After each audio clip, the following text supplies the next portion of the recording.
Hello, my name is Saurabh Bansal, and it's my honor to have this conversation with Yogin Sabnis. Yogin is a veteran in financial services space, has been working for last 40 years, and there are so many things which we can learn from his experience and also his own journey and evolution. Yogin, thank you so much for. Thank you for having me. Yogin is based out of Mumbai. He runs a company called as VKS Financial, and he's also one of the earliest CFPs in India. You did your CFP somewhere in 2006. Yeah, so it's been a long time, 20 years as a CFP and 40 years overall. Yogin, first of all, welcome. Thank you for taking time out for this. I think what fascinates us is, you've been with this industry 40 years. You've seen how it has evolved. What keeps you passionate about financial planning? Well, I have seen the results of interaction with clients, how it has helped change their lives, and that gives a high. So,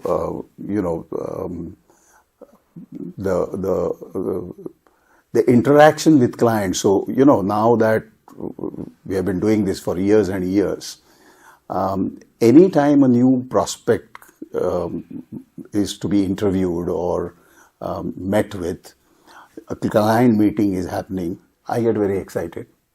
So that is what it is about. Yeah, so that excitement is still on. But you have also seen how, we did not have the concept of financial planning per se. I think it's only last 1 or 2 decades it has come, but you've been part of it for last 40 years. So what do you think? How has it evolved? So I started in 1985. And when I started, the financial products were, most of them were very understandable products. They were interest-bearing products. We had the stock market, of course, which was quite opaque at that time, and there was not much awareness. It was just starting. The awareness was just starting at that time. There was an IPO boom around that time, and a lot of people who had never been in the stock market came into it via the IPOs. So at that time, the other products that were there, we were just distributors or agents who were, sort of recommending those products. So the advisory role was very limited, in the sense that we would be explaining the features of a product, but most of it was known because there were advertisements and so on and so forth. So people just wanted somebody to process those applications, and we were there at that time. So this continued for till almost the end of the last century. So 2 things happened around 95. One was that government sort of decentralized the interest rate. So previous to that, interest rates were controlled by the government. So, and inflation was very high. So, for example, there were company fixed deposits, which were very popular instruments of investment.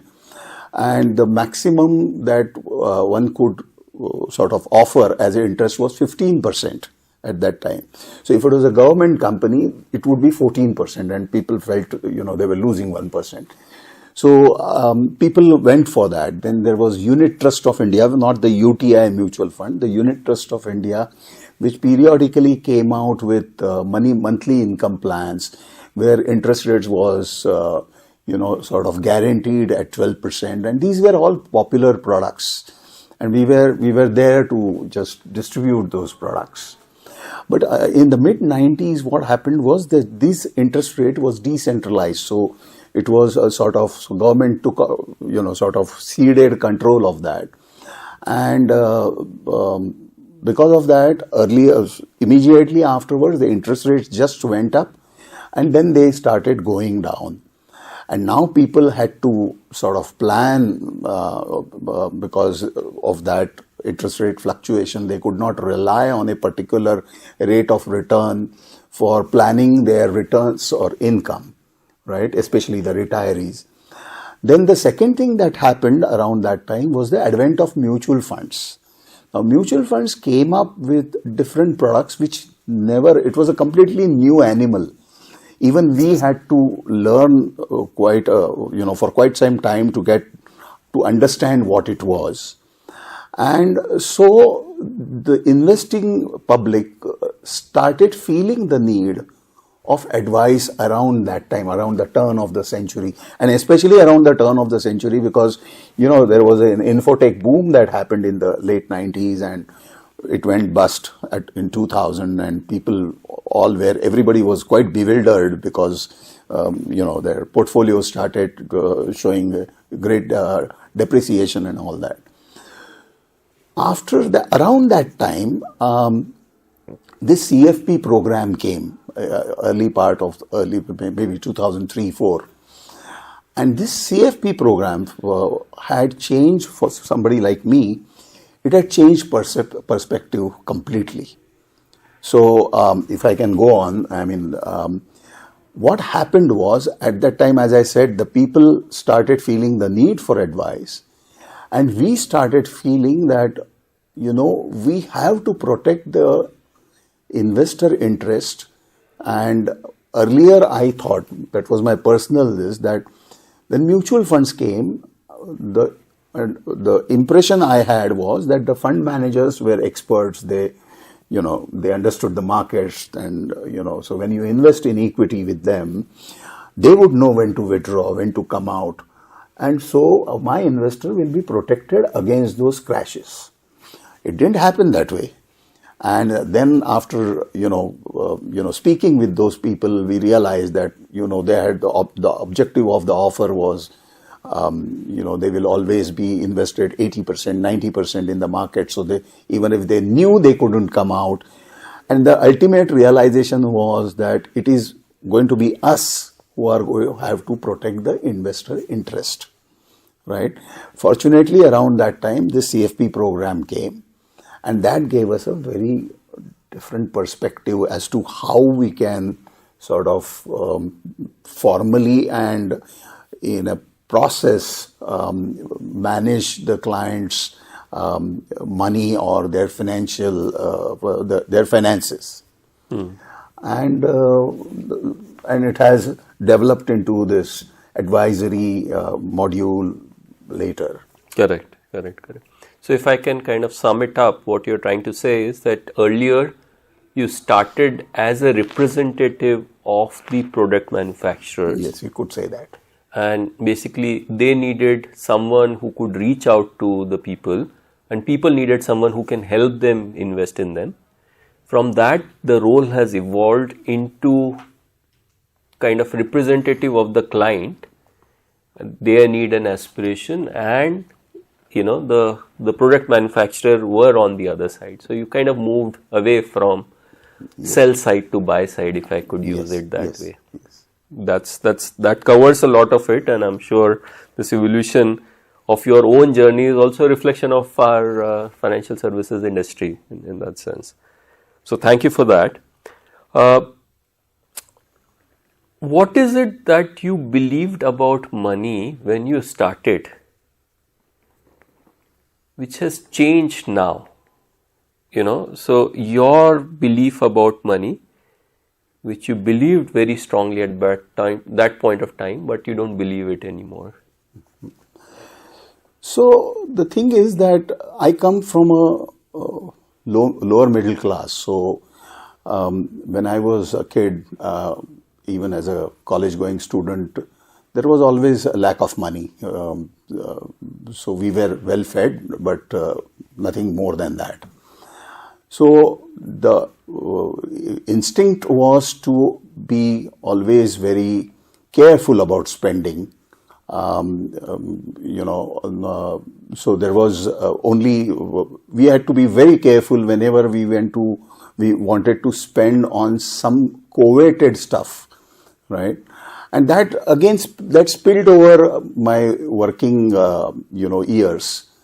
But as time went on, as I started understanding investments, and then I became successful with my own investments, and as the corpus grew, as our standard of living grew, the realization came that money is of course important, but it is important up to a certain level. After that level, however much your corpus grows, it doesn't add anything to your happiness. Your happiness stops being dependent on that extra money. Then you have to look for what actually gives you that happiness. And I mean, if you are aware, those kinder questions help you discover that. And so once you think about it and realize that the experiences that you want to have, the things that you want to have, which make you happy, may not cost you a lot of money. So that realization has, of course, helped me in my personal life, and I, in turn, can impart that understanding to the people who consult me. Interesting. So money, which in the beginning, as you said, when you started with, was something which you wanted to have, and now it has become something which is become like a medium to get what you have. Correct. Or what you want to have. Yeah, but I also want to add here that that programming you have as a kid, that still stays with you. So even today, I may be, it may not be, what can I say, it may appear a little foolish or something that ridiculous possibly, but I am still frugal with certain things. Okay, so for example, when I'm abroad, I will not spend a lot of money on phone calls, or of course now with WhatsApp and all, it has become easy. But in the earlier days when we used to go abroad for conferences and all, I would spend very little money on. So that was a sort of a I don't know. It was a typical of me, or you could say a mind block for me. I may spend in some areas, I may not spend at all in certain things. But these were, I realized that these are results of my early childhood programming, and that will stay. So, for example, now the current generation, they are not used to any scarcity. They are used to having what they wish to have. So they will never have these kind of thought processes. But that doesn't mean that, because of that, I am having a very happy life. I now realize that I can indulge in certain stuff that I like to have. And that is what, keeps me happy. Nice. Glad you brought it out, because I think that is the resistance, a tension which is there between younger and older generation. Yeah. I see it with my parents as well. There are certain things which they feel guilty of indulging themselves. They hold back. Yes. And yes. yeah, maybe it's the programming which is still running. Okay, so moving on. Suppose a new client who does not know anything about you, how would you describe your investment philosophy? Are there any 2 or 3 principles that guide your recommendations? Yeah, for me, the most important thing is that the client, whoever he comes to me, he comes with a purpose, and that purpose is to get his financial goals fulfilled. Now, to fulfill his financial goal, so that's the prime consideration for my, whenever when we talk of our investment philosophy, that is the main purpose. Now, And it is never to make as much money as possible or creating alpha, and those kind of jargon I never use in my discussions. So basically, when we look at it that way, then it becomes easy in the sense that then, of course, I mean, like all financial advisors do, we would do the financial plan, we would have these risk profilers which tell us give us some indication of the kind of exposure of risky assets or equity assets that we can give them, create that asset allocation, and once we do that, then there is periodic rebalancing. So we of course have some research on, and there is a process which my team goes through in terms of research for selecting the appropriate funds. But I don't give it a lot of importance, because anyway it is very difficult to choose a fund which will do very well. You can't forecast that. You can, to alleviate the volatility, what you do is you diversify. You diversify across debt equity as well as you diversify within equity. And once that framework is there, then you just have to fill it up with the schemes that are there. So I don't give a lot of importance to selection of schemes, but the importance is given to all the things which have to be done before that. So essentially, understanding the financial goals, risk profiling, asset allocation. Correct. More important than fund selection. And how has it evolved? Has it become more simpler or more sophisticated with time? I prefer simpler, but sometimes the client, demands sophisticated, right? So we try to have a balance on that. Yeah, interesting. Because simplicity is easy to adopt and easy to... Yes. See, the whole idea behind these interactions or behind these engagements with clients is that when a client onboards with us, we tell them, now your financial worries are ours. And the whole idea of engaging us is that you don't have to think about any financial decision by yourself or worry about it. I mean, you have passed on the worry to us. So whatever needs to be done, we will be looking at it at appropriate times. We will reach out to you. And of course, when there are any changes in your life, important changes, we expect that you will reach out to us, right? But the main point we want to emphasize is that we want the clients to, once it has been entrusted, the work has been entrusted to us, they should now relieve themselves of all the worries. And that is why it is important to keep it simple. Yeah. So now turning things around, if you can recollect any client experience, any client who has changed your thought process, your, which triggered this thought, what this profession means to you? So, okay, let me narrate this particular incident. I had onboarded a client in 2000. And at that time, there was no financial planning or anything. We were distributors still. So I put him on a SIP. So this particular gentleman was a senior executive in his company. His age at that time was around 50.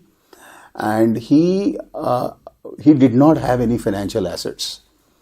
So we started a small SIP of, I think, around 15,000. That 15,000, SIP kept on increasing, went on to lakhs, and he's become a, what do you call as, ultra HNI today. But, how I discovered this particular thing was that 4 years back, I had a feedback session with my clients in which I didn't send them forms, but I actually interviewed them.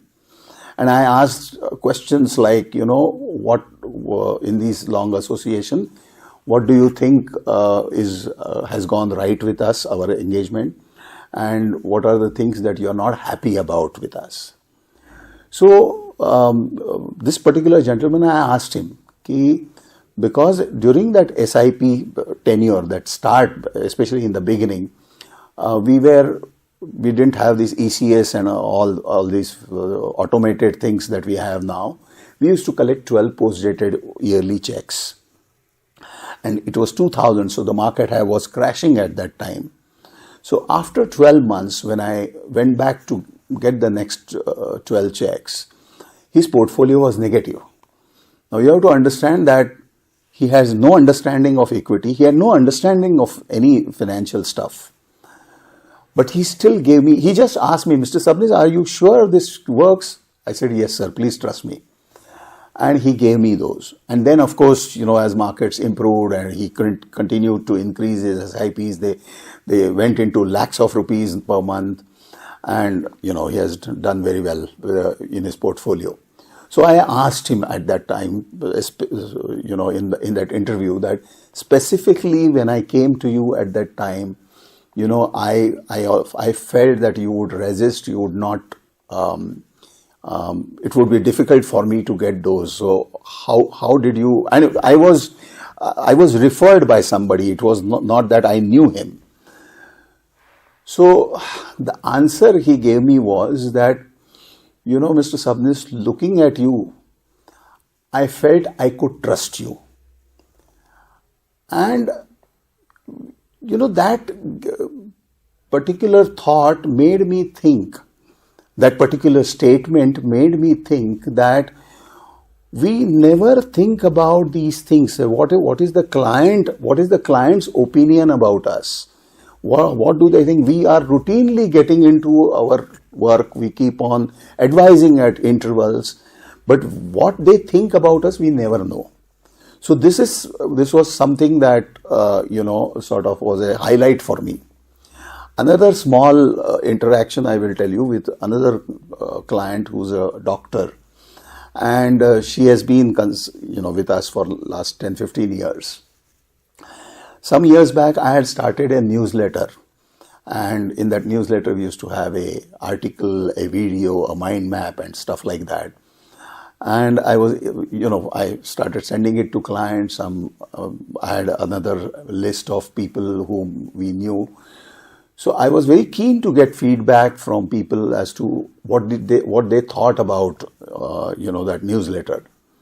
So this lady had come and we had a discussion, and after the discussion, I casually asked her, are you getting my newsletter? She said, yeah, something has come. So I asked her whether she has gone through it and what she thought about it. She just casually said to me, why should I look at it? You are there, no, for me. So, that particular phrase, she said it very, very casually. But that gave me a huge sort of, surge of happiness or confidence or whatever. So these experiences actually make you feel that you're in the right place. Yeah. So a lot of us, kind of at times, especially in early stages, we get lost into financial mathematics, right? Financial planning, you learn about all these time value and all of that. But essentially, what is happening is there is one human being who's entrusting another human being. And I think that is the fundamental, connection, the thread which is connecting an advisor with the client. Is that understanding correct? Yes, it is. And, I have also realized that a lot of times people come with their own understanding of their situation, their own sort of beliefs about investments and so on and so forth. So you don't know what they are, right? So basically, when you are onboarding them, you have to be making a lot of, what can I say? You must be painting a picture which, which would depict the positives as well as the negatives. So the expectation setting, as we call it, that should be done right in the beginning. And obviously, so that there are no surprises, because market volatility and stuff like that surprises people. But because you have already had those conversations with them that these things are going to happen, you have to expect it, and it's part of your journey. And it has to be taken in your stride. And these are not calamities, these are opportunities. These are the kind of things you talk when you onboard them, not when those situations come. Right? A lot of then the interactions become easier even during those crisis times. Secondly, I also, in all our conversations, we never have talked about returns and how much is good and stuff like that. We only look at it in terms of what sort of return will help me achieve my financial goals, and whether I am I'm on the way towards that. So, and the rest of the conversation is about his whole life. What is happening, kids, wife, work. These are the conversations we have, and whether, what he thinks, what he's thinking about his future, whether there are any changes in his thought process from the time he has articulated his financial goals earlier. These are the conversations we have when we meet. Great.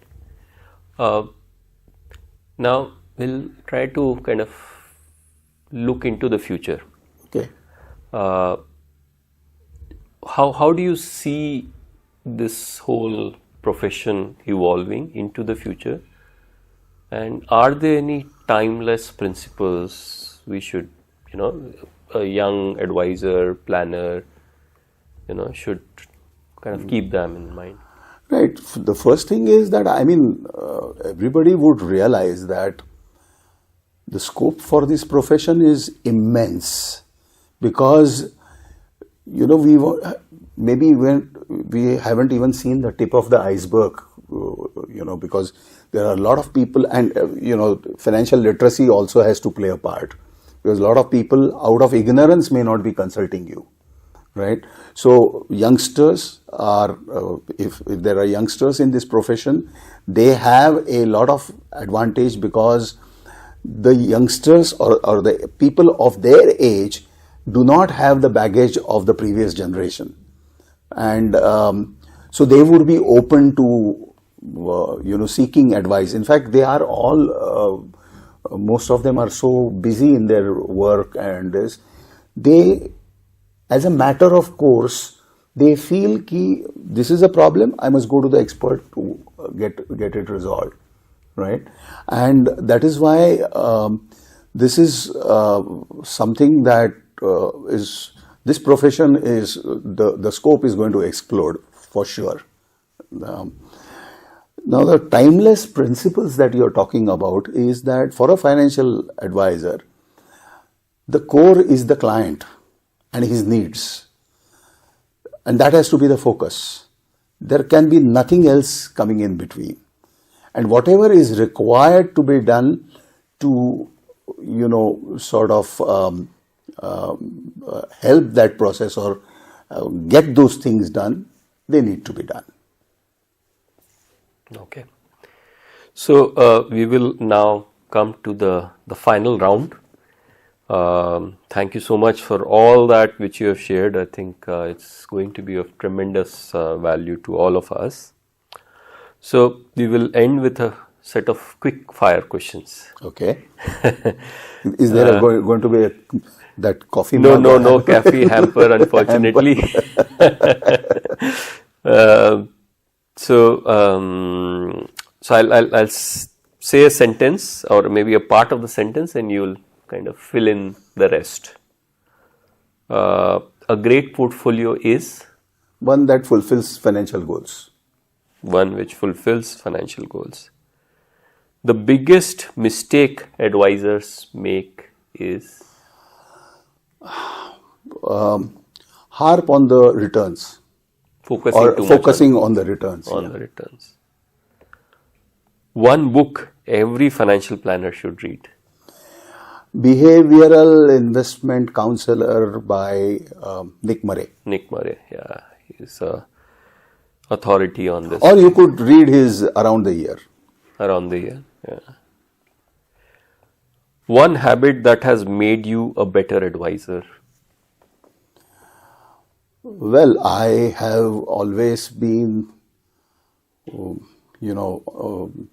sort of wanting to learn things. And I think most of us, we have adapted to the situation as things evolved. So as I said, in the distributor phase, we were just agents. We were just, what is that word? Hustling. We were always hustling for business.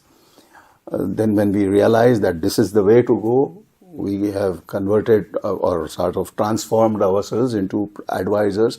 And we realized that, the client sort of interest is paramount.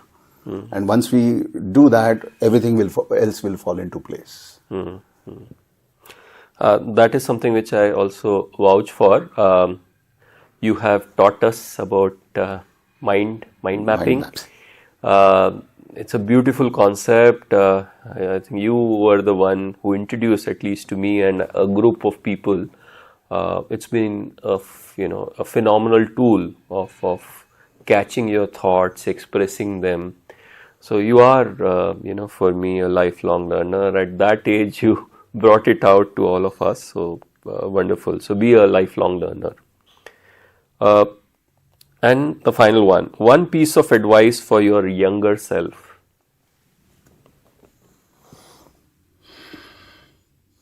Advice to the younger self, or wish that I was, doing that at that time.